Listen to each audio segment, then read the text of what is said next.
Good morning and welcome to Hurst Brand Farms. Guess what we got going? Today might be the day.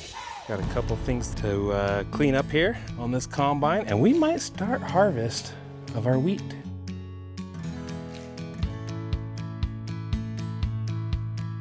So last night we pulled this out, checked the oil, just make sure everything's kind of set up the way it should be.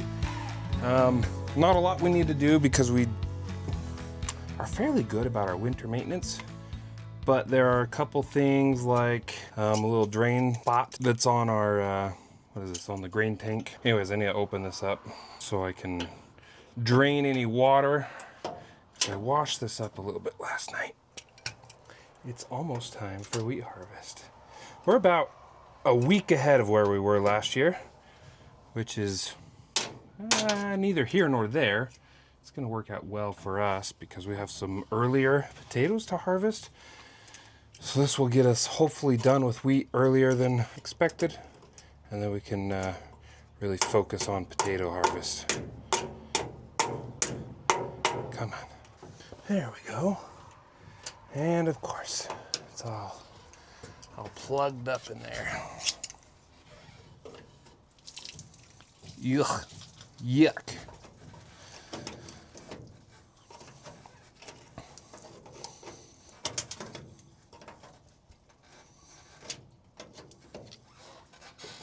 Just so we know that I do maintenance on here, this is from water from last night. This is not from winter, all summer.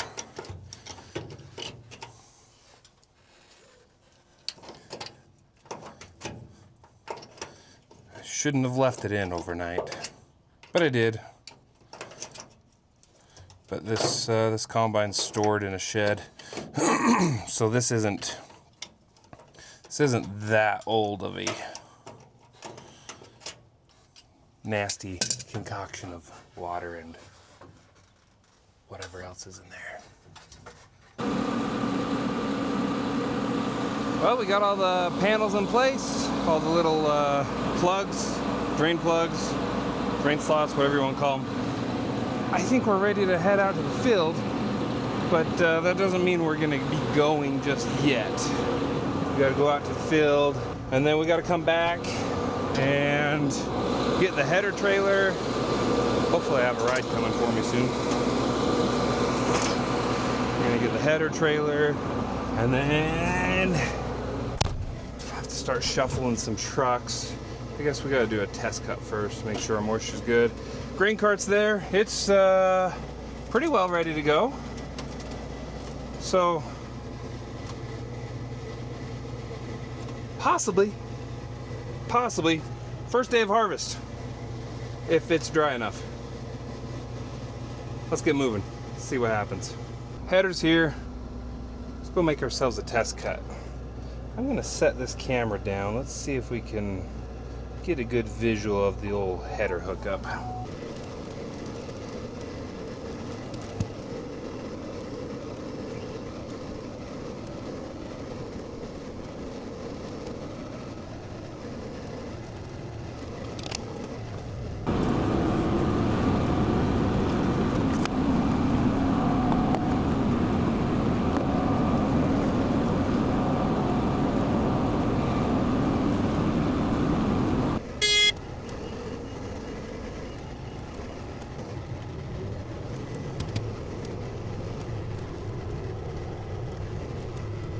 Let's do a little test cut, see what we can find. Okay, we're pretty well set up. We got this little cup here that is perfect for a moisture test. I'm gonna stick it in the grain bin, right down in there. It'll catch some of the wheat. Let's hope this all works. All right, anyways, we got our sample back and the moisture was 11.7, which is doable, but if it gets any worse than that, I think either 12 or 12 and a half was the cut. Yeah, so we didn't want to get stuck with a full truckload that wasn't going to dry out very quick. So we've opted out to wait. Obviously, it's the next day. I don't remember if I said that. It's been a day. We had our GAP audit this morning, which is your good general agricultural practice audit, which is for potatoes. Pretty much anyone that does a vegetable crop has to do that. It was real fun. My personal opinion on it is all the audit questions are you farming, and do you realize that you are farming? Also, I'm driving a different pickup because mine is broke down. My brake calipers were stuck, and so it wore out the brake pads real quick. And so I'm driving one of the farm pickups, which is always fun to swap pickups because on the farm your pickup's your office. And I don't have all my office supplies in this pickup. Anywho, that's what's going on. Yeah, maybe we'll just tie this video into another one when we actually are able to get going with the combine. I think that's a good idea. I don't know if that's going to be this week. It might be next week. Who knows? I don't know. We've got good weather for drying. It's just, we've just got random green wheat heads out there everywhere, all throughout the field. And some of it, there's no rhyme or reason. So that's where we're at. Okay, I don't remember which day we started this video, but I think it was 3 days ago. 3 days ago? Yeah, I think we're close enough there. Sunlight's kind of weird. We're finally going. Yeah, it was too wet there for a little bit, so we just waited. We waited it out. It's been great, beautiful drying weather. Hold on. I'm adjusting my header here.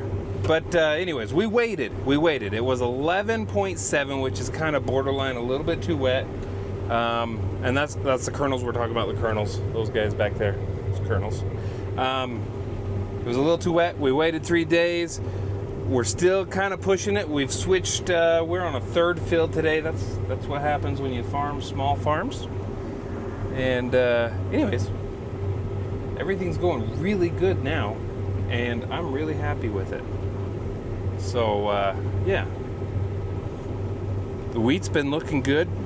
The yield monitor, don't ever trust anyone that bases their yield off of a yield monitor. But I will say, a little disclaimer, we're typically off 10 to 15 bushel, give or take, on our averages. This field, right now, it's telling me, the yield monitor is telling me 160 bushels per acre.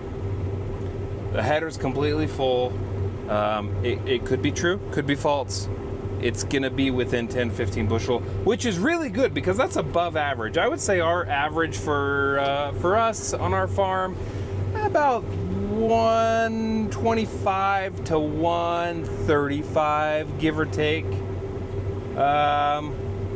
Maybe a little bit better. We've been getting some really good yields lately. But yeah, so we're doing a little better than average, which you can't complain about that because the prices are in the toilet. So yeah, let's show you what I'm looking at here. I don't know if you can read the screen there, but this is giving us all sorts of stuff. This is header information here. This is a Kloss machine, by the way. It's a 740. This is our sensors for crop loss throughout the machine.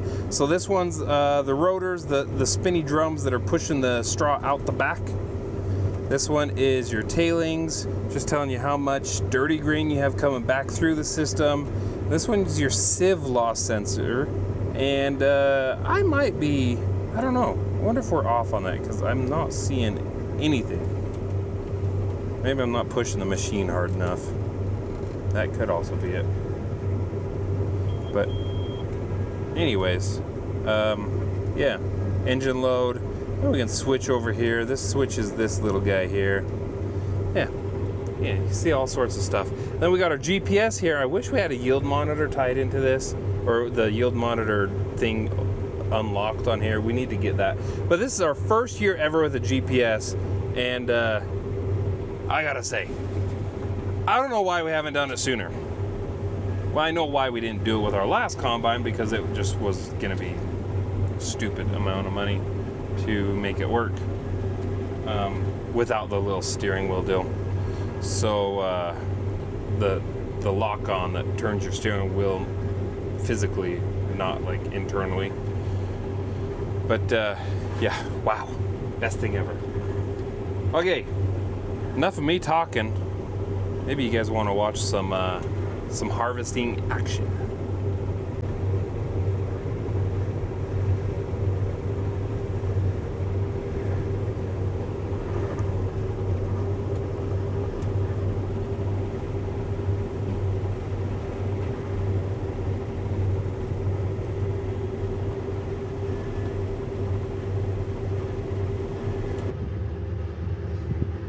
We did not make it to the end of the row.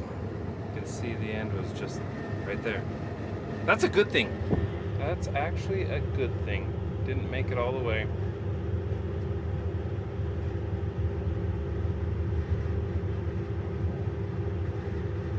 That's just a little pipsqueak grain cart compared to what a lot of guys have. But it works really well for us. Trucks are always very close. We're never hardly waiting on trucks. Works good for us. We can put about two loads from the combine in.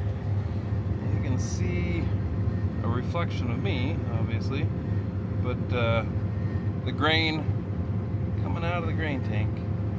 Looks like we need to make a couple of adjustments. We got a little more chaff than I'd like. It's really not bad, but we're gonna make some adjustments to.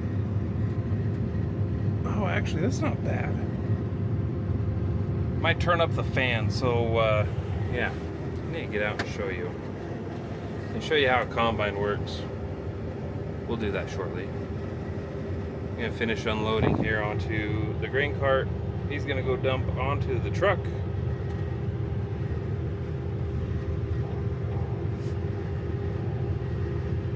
And we're gonna keep going. Finish opening up this field. See if this will give you a nice little overview of what's going on. This is what I'm looking at in front of me on the header.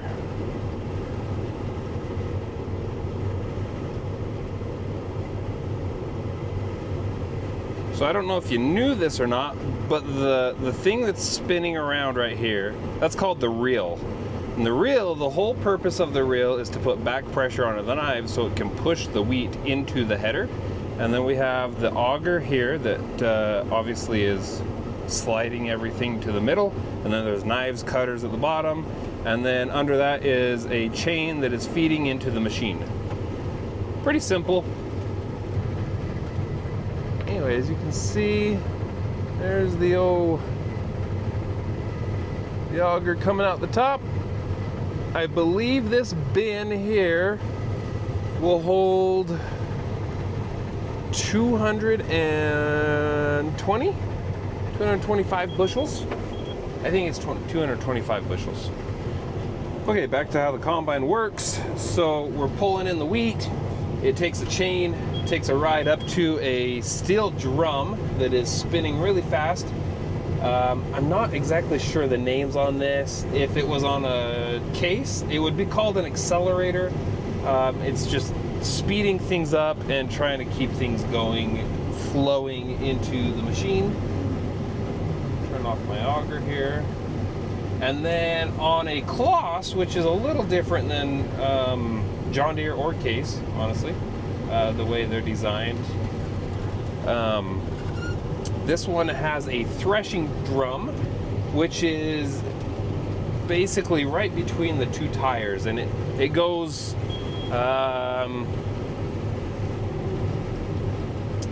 it's spinning the same direction as I'm driving, if that makes sense. Because on like a Case or a John Deere, it's perpendicular to the direction you're going. This one is going the same direction, so the crop is feeding straight into it. I hope this is all making sense.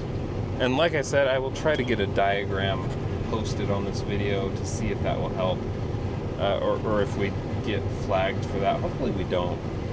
Anyways, there's a drum spinning, and it's got some like knuckles on it, I guess, more or less, like little pieces of metal that are the size of my fist, right? And they're just kind of threshing with an E. I'll have you know that threshing is what you do to wheat. Thrashing is what you do when you're listening to metal music. Anyways, it's threshing the wheat. It's beating the wheat up against a screen grate, and that grate kind of follows the contour of the steel drum. And then from there it goes to another one, which is like a split auger, which splits the wheat into two. And then it goes to two rotors that are actually perpendicular to the machine, and they're spinning little corkscrews, and they're spinning the straw through and trying to beat the grains of wheat out as well.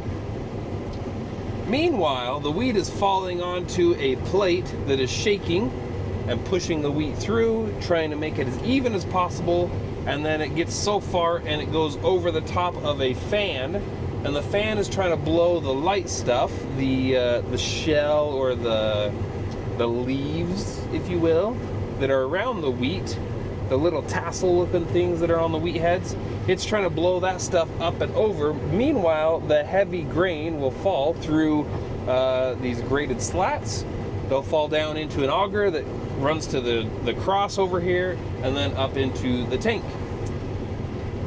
Now there's two sets of those. There's one that's called your upper sieve. That's called a sieve, by the way. It's got little holes in it. Again, I'll show you the animation. But you got the upper sieve, it's shaking, blowing air through it, trying to get things cleaned out. And if things are still a little too big to fall through the bottom sieve, they go to a tailings, is what it's called, and a tailings elevator, which brings it back up into the threshing drum, drops it back on the drum. It gets beat and going through that whole process again, trying to clean it up and put it through to the grain tank. So if it falls through the second set of sieves, it's clean, which this combine, another reason this has been one of my favorite combines is it does probably the best job that I've been around for cleaning the grain. It does such a good job. It feels like it retains grain better, and it also cleans it better. Anyways, so it drops down in that pan, another cross auger, a different elevator brings it up to the top, and that's what you're seeing behind me going in the tank, is the clean grain. Then out the back, there is little DJ turntables, basically. There's two of them, and they are catching all that chaff and possible wheat that has blown over from the sieves, not from the rotors, but from the sieves. It's catching everything from the sieves, blowing it out, because we don't want that little fine stuff. We don't need it. Now the straw is supposed to stay, the long stems, the straw is supposed to stay in the rotor. It goes up through the rotors, the twin rotors, spinning, corkscrewing, and then that straw just dumps down on the ground, and that's what's making the windrow. I hope that made sense. Now when we lift up higher and we're spreading everything, that straw actually dumps down into a like a flail beater that has knives on it, spinning around, and it's chopping the straw and then putting it into a diffuser and spreading it out behind the combine. Hopefully that made sense and isn't too much information, and maybe, yeah. But now you know. Okay, I gotta stop talking. This is just, it's way too much. Way too much talking. Just say it. Say it in the comments. Brandon, shut up. Stop talking. Let us watch what's going on. All right. I don't know if that's what you want. We'll throw some drone footage in here, maybe even. Maybe I didn't do any landscape. I gotta remember to do drone footage with landscape view. All right, let's give you the old wide camera angle here. Yeah, just like so. And we'll let you watch some wheat harvest. Until next time, goodbye.